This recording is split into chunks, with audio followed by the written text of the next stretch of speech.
Voilà que l'été touche à sa fin et avec lui les longues soirées à refaire le monde avec des amis ou en famille. Et figurez-vous que le fauteuil dont je vais vous parler aujourd'hui me rappelle exactement ça. J'ai le souvenir d'un séjour dans une maison louée il y a quelques temps avec des amis, perdus au milieu de la nature et avec une ribambelle de ces fauteuils si particuliers sur la terrasse, les fauteuils AA de Airborne. Ça m'a marqué parce qu'en fait, depuis, ce fauteuil s'est vraiment associé dans mon esprit à un moment festif, joyeux de partage. Vous voyez, ça riait, on picolait, ça chantait, ça débattait. Enfin, voilà, c'était la vie. Et ce fauteuil AA de Airborne était là au milieu. Et peut-être que vous l'avez en tête, mais c'est aujourd'hui une énorme icône du design. Voilà un fauteuil aux lignes singulières qui, paradoxalement, s'illustre par sa simplicité et son épure. On l'appelle aussi la Butterfly Chair parce qu'en fait, c'est vrai que sa forme peut faire penser à un papillon qui est prêt à prendre son envol comme ça. Pour vous le décrire rapidement, ce fauteuil, imaginez d'abord une structure en métal très fine, tubulaire noir. Pensez peut-être à voyez, des rails d'un parc d'attractions dont on aurait pu rêver enfant, avec deux grands mâts, un peu comme des arceaux de tente, vous voyez, qui s'élancent vers le ciel. Et au bout de ces mâts, ils sont un petit peu arrondis à la forme de trombones. On les appelle en fait des oreilles. Moi, je trouve que ce fauteuil a vraiment une gueule folle. Il est assez grand, en fait, la partie la plus haute, donc celle avec les deux oreilles comme ça qui pointent vers le ciel, je dirais qu'elle arrive au niveau du coude à peu près. Et on retrouve en fait après ces deux mêmes oreilles sur la partie basse de la structure qui doit là arriver au niveau du genou. Je partagerai avec vous des photos sur Instagram parce que vous verrez qu'en fait rien que cette structure métallique en fait en tant que telle est belle à regarder. C'est une forme en plus qui se termine pas, un peu comme l'infini, vous voyez. Donc c'est ce genre de dessin qui peut facilement en plus complètement fasciner. Et ensuite, voilà que pour la transformer en fauteuil, cette structure, il suffit juste de lui enfiler une toile et hop, on la glisse en fait autour de ses quatre oreilles. Et là, ça forme à la fois l'assise et le dossier du fauteuil. Donc on est comme ça suspendu dans le vide. C'est vraiment une sensation inédite en fait, unique d'assise. Là, c'est bien donc une seule et même toile qui fait fonction à la fois d'assise quoi et puis de dossier avec des points de pression qui sont intégrés dans la clôture de la housse. Et je ne sais pas si vous avez cette sensation en tête, mais moi je trouve ça hyper agréable de rester comme ça un peu en... C'est pas un balancier, mais on reste vachement libre de nos mouvements en fait. Ça n'a rien à voir avec une position assise traditionnelle en fait sur une mousse ou sur de la paille, d'une chaise, etc. Par exemple, c'est là on peut se projeter, je sais pas, dans autre chose. Moi, je trouve qu'il est assez puissant dans ce sens-là, le fauteuil AA de Airborne.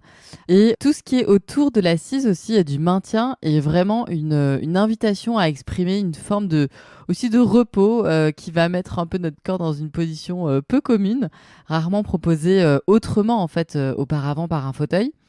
Alors, vous savez, dans l'épisode 66, on avait déjà parlé d'un fauteuil à toile tendue. Alors, pas du tout dans le même genre, c'était le fauteuil du réalisateur, sur lequel, en fait, aujourd'hui, vous savez, parfois, on voit de manière un peu douteuse écrit ça tourne ou, je sais pas, vous voyez, des messages un peu du genre sur le dossier.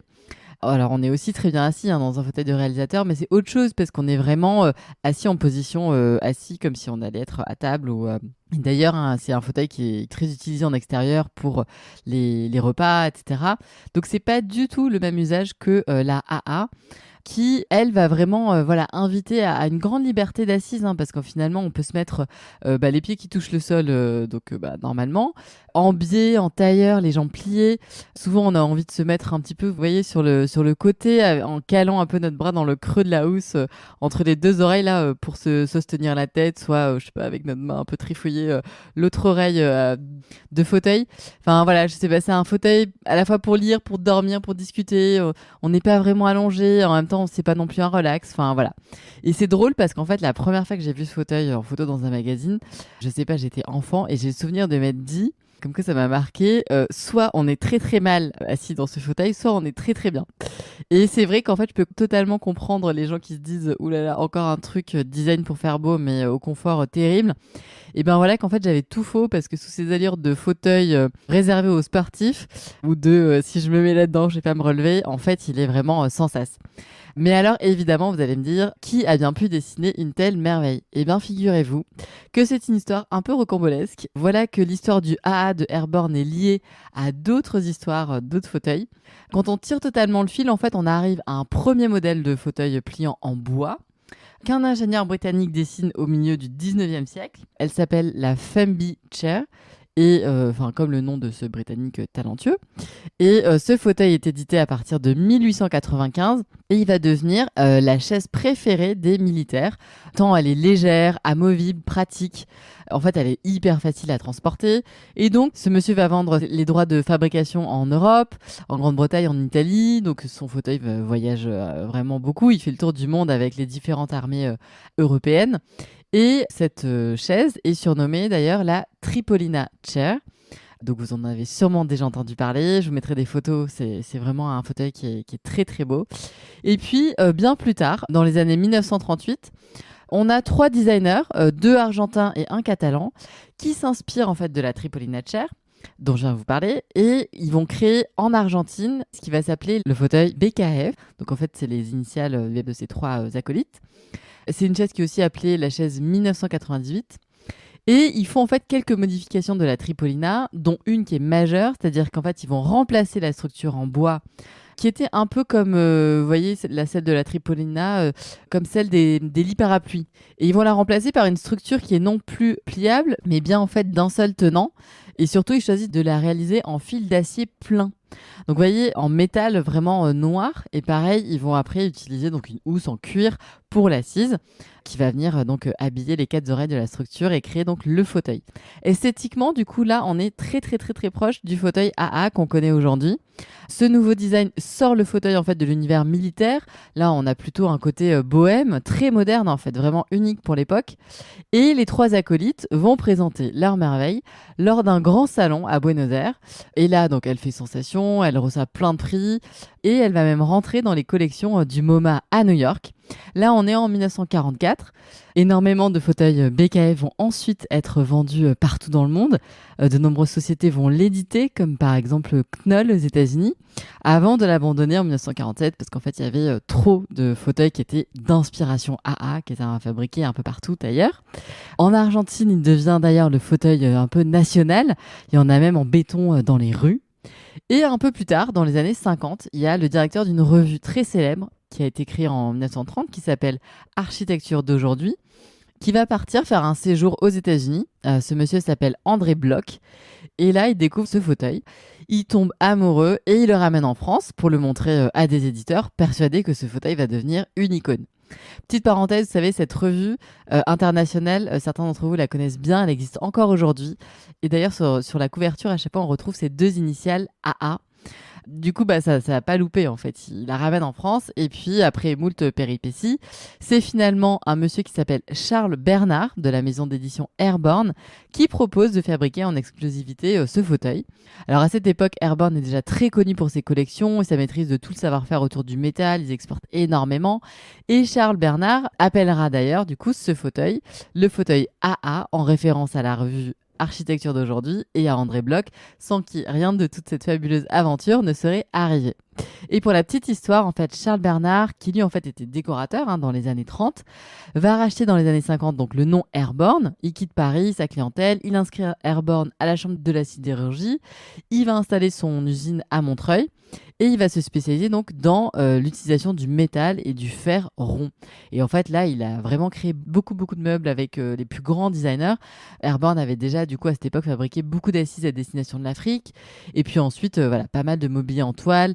C'est un peu dans ce contexte-là que le modèle AA va devenir la star de Airborne. D'ailleurs, depuis, le fauteuil est toujours fabriqué en France, maintenant en Bretagne. Voilà donc un fauteuil made in France. Et je le précise parce qu'en fait, aujourd'hui, ça court vraiment pas les rues. Du mobilier qui continue à être entièrement fait en France. Et voilà, pas juste un assemblage bidon ou une soudure fait juste au dernier moment avant de le vendre, genre ça remplit les critères du made in France. Non, là je vous parle vraiment d'une mise en œuvre du travail du métal, du début à la fin qui est fait dans l'Hexagone. Et d'ailleurs, pour mieux débusquer celles et ceux qui fabriquent vraiment en France, je pense qu'en fait le mieux c'est de poser la question tout simplement. Et voilà, vous verrez après les réactions des gens, mais en général quand ça bafouille et que machin, c'est que bon, c'est un peu compliqué. Aujourd'hui encore, on dit que le AA, donc la Butterfly Chair, est l'un des fauteuils les plus copiés au monde. Et d'ailleurs, sur le site de Airborne, en fait, ils partagent quelques petites techniques pour ne pas se faire avoir. Donc, si ce fauteuil vous plaît autant que moi et que vous voulez sauter le pas, voici comment reconnaître un AA authentique. La marque de fabrique, c'est que les housses sont cousues avec une double couture blanche centrale et sur les bords. C'est aussi évidemment pour donner une meilleure solidité à l'assise. Les housses sont signées AA by Airborne et les structures sont gravées en fait AA avec l'année de fabrication à l'arrière du socle. Donc vous voyez, c'est assez facile à checker. Il existe plus de 50 possibilités de housses Airborne avec différents matériaux, différentes couleurs. Moi, j'adore celle en lin épais. Il en existe aussi en cuir, en coton. Voilà donc un fauteuil qu'on peut personnaliser à souhait. En fait, on peut mettre en extérieur l'été avec une housse et puis après en intérieur l'hiver avec une autre. Depuis les années 70, en fait, la structure métallique n'est plus fabriquée d'un seul tenant, enfin en une seule fois. Elle est divisée en manchons et en fait, c'est pas bête parce que ça permet de gagner aussi de la place dans les transports, etc. Et pas de panique si vous chinez des structures anciennes, donc qui sont fabriquées avant cette fameuse période où ils ont switché en les faisant, en les séparant en manchons. Les housses AA actuelles s'adaptent parfaitement bien à ces anciens modèles. Et si vous en avez plusieurs, sachez que les structures sont empilables. Je pense là à celles et ceux qui ont des maisons d'hôtes, des gîtes ou des grandes maisons de famille. C'est pas un petit avantage, hein. C'est un gain de place assez dingue, assez incroyable. Et pour les food métal, il y a aussi une table en fait avec la même forme un peu comme ça, infinie en fil d'acier noir qui a été dessinée. Et là aussi, ben voilà, c'est une petite sculpture avec laquelle il semble très confortable de pouvoir cohabiter dans notre intérieur. Donc voilà, vous savez à peu près tout sur la fabuleuse histoire de ce fauteuil AA complètement mythique.